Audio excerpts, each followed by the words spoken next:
숨겨진 보석 같은 투자처를 찾는 일. 참 설레는 일이죠. 오늘 저희가 깊이 들여다볼 자료는 청취자께서 보내주신 양양 동호리 동해안 신흥 투자 허브 분석 보고서입니다. 이 자료 보면서 양양 동호리의 진짜 잠자력이 뭘까? 또 혹시 주의할 점은 없을까? 이런 것들 핵심만 한번 짚어보겠습니다. 네, 보내주신 분석 보고서가요. 동호리의 다양한 매력 포인트하고 성장 가능성을 상당히 잘 보여주고 있더라고요. 이게 그냥 단순한 휴양지는 아니거든요. 어떤 기회가 숨어 있는지 같이 한번 살펴보시죠. 좋습니다. 그럼 첫 질문은 이거겠죠? 왜 동호리인가? 6km짜리 해변, 서핑 명소 이런 건 사실 많이들 아시잖아요. 근데 이 보고서가 진짜 주목하는 건 그게 아니었어요. 바로 생활인구 개념인데요. 아, 네, 그 생활인구요? 네, 양양군 등록인구가 한 2만 7천 명 정도인데 실제 활동하는 생활인구는 7만 5천 명에 달한다. 거의 3배 가까이 되는 거죠. 맞아요. 작년 10월까지만 해도 관광객이 1,388만 명이었으니까요. 와. 이게 공식 통계로는 잘 안 잡히는 그 지역의 실제 활력, 실제 수요를 보여주는 아주 중요한 지표라고 할 수 있습니다. 이 보이지 않는 인구가 동호리 부동산 시장의 어떤 숨겨진 엔진이다. 보고서는 그렇게 분석하고 있죠. 그렇군요. 그 보이지 않는 수요에 더해서 접근성 개선 얘기도 빼놓을 수 없겠죠. 서울 양양 고속도로는 이미 있고 여기에 2027년에 동해북부선 양양역까지. 네, 맞습니다. 그게 또 하나의 큰 축이죠. 고속도로에 철도까지 더해지면 접근성은 정말 획기적으로 좋아지는 거니까요. 보고서에서도 이걸 상당히 중요한 미래가치 상승 요인으로 보고 있습니다. 성장 동력 이야기도 좀 해볼까요?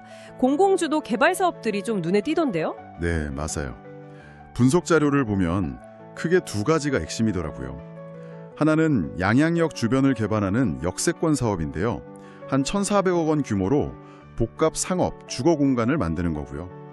또 하나는 동호리 근처에 들어설 살리노파크 일반 산업단지. 이게 연어산업이랑 연계해서 일자리도 만들고 지역 경제에도 기여할 걸로 보고 있죠. 여기서 중요한 게 뭐냐면요.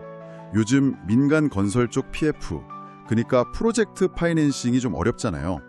자금 조달 문제 같은 거요. 근데 이런 공공주도 사업은 상대적으로 좀 안정적으로 추진될 가능성이 높다는 겁니다.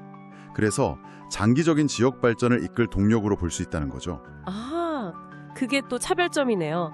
민간 사업의 불확실성과는 좀 다른 안정성이 있다. 세금 혜택 부분도 상당히 파격적이던데요. 인구 감소 지역 세컨드 홈 특네요. 네, 그거 진짜 주목할 만하죠. 공시가 4억 원 이하 주택을 추가로 사도 그냥 1주택자로 봐준다는 거잖아요. 네. 이러면 재산세나 종합부동산세, 나중에 팔 때 양도세 부담까지 확 줄어드는 효과가 있습니다. 보고서 예시 보니까 재산세가 최대 94만 원, 양도세는 8,500만 원 넘게 절감된다고 엄청나네요. 그렇죠. 그리고 생활형 숙박시설도 세제 혜택이 꽤 있어요. 종부세는 아예 비과세고 부가세 환급도 되고 취득세도 중과 없이 4.6% 단일세율이고 주택수에도 포함 안 되고. 와. 투자자 입장에서는 상당히 매력적인 조건들이죠. 세금 부담 덜면서 세컨드홈을 마련하거나 아니면 임대 수익을 노려볼 기회가 될 수 있거든요. 자, 그럼 현재 시장 상황은 좀 어떤가요? 보고서 데이터를 보니까 동호리 아파트 시세는 평당 한 500만 원 초반대, 양양읍이랑 비슷한 수준이고 토지 거래는 꽤 활발하다고 나와 있네요. 특히 그 해변 바로 앞에 건축 허가까지 이미 받은 토지가 평당 500만 원이라는 점이 좀 인상 깊었어요. 네, 현재 보이는 데이터 자체는 나쁘지 않은데요. 이 분석 자료는 리스크 요인도 아주 명확하게 짚어주고 있습니다.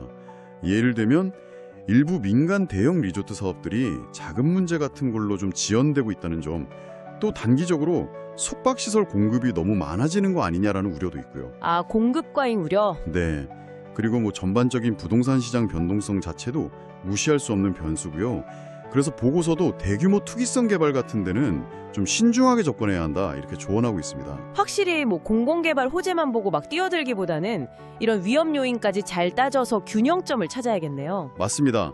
정리를 좀 해보면 동호리는 그 자체의 자연환경 매력에다가 엄청난 방문객 수, 즉 생활인구가 받쳐주고 여기에 비교적 안정적인 공공 인프라 투자와 파격적인 세제 혜택까지 더해진 좀 독특한 조건을 갖춘 곳이라고 할 수 있어요. 그래서 이 보고서는 오히려 지금 같은 시장 조정기, 그리고 공공사업 위주로 개발이 진행되는 흐름이 신중한 투자자에게는 어쩌면 전략적인 진입 기회가 될 수도 있다. 이렇게 시사하는 거죠. 그렇다면 이 분석이 청취자 여러분께는 어떤 의미가 있을까요? 보고서를 보면 딱 정해진 답보다는 맞춤형 접근을 제안하는 것 같아요. 예를 들어 세금 혜택을 잘 활용해서 부담 없는 세컨드 홈을 마련한다거나 아니면 임대 수익을 극대화할 수 있는 생활형 숙박시설에 투자한다거나. 네, 그렇죠. 혹은 개발 인허가 관련 리스크가 이미 해소된 토지를 활용해서 좀 소규모로 직접 개발하는 방식도 생각해 볼 수 있고요. 자신의 투자 목표나 또 위험을 얼마나 감수할 수 있는지 그런 성향에 맞춰서 다양한 전략을 짜볼 수 있다는 겁니다. 네, 오늘 살펴본 것처럼 양양 동호리는 참 여러 요인들이 복합적으로 작용하면서 새로운 기회의 땅으로 주목받고 있는 것 같습니다. 네, 분명 흥미로운 지역이죠. 마지막으로 이 보고서 내용을 바탕으로 이런 질문을 한번 던져볼 수 있을 것 같아요. 지금 민간 대형 개발이 좀 주춤하잖아요. 그렇다면 오히려 그런 거대한 리조트 개발 경쟁에서 한 발짝 벗어나서 동호리만이 가진 강점, 예를 들면 서핑 문화라든지 그 자연 환경 자체를 살린 좀 더 작지만 특화된 체험 공간에 집중하는 건 어떨까? 소규모 특화 체험 공간이요. 예를 들면 서핑 전문 숙소나 아니면 그 지역 특색을 살린 미식 체험 공간 같은 거요. 네, 바로 그런 거죠. 그런 것들이 오히려 더 안정적이면서도 차별화된 투자 전략이 될 수도 있지 않을까. 이런 부분에 대해서도 한번 깊이 생각해 보시면 재밌을 것 같습니다.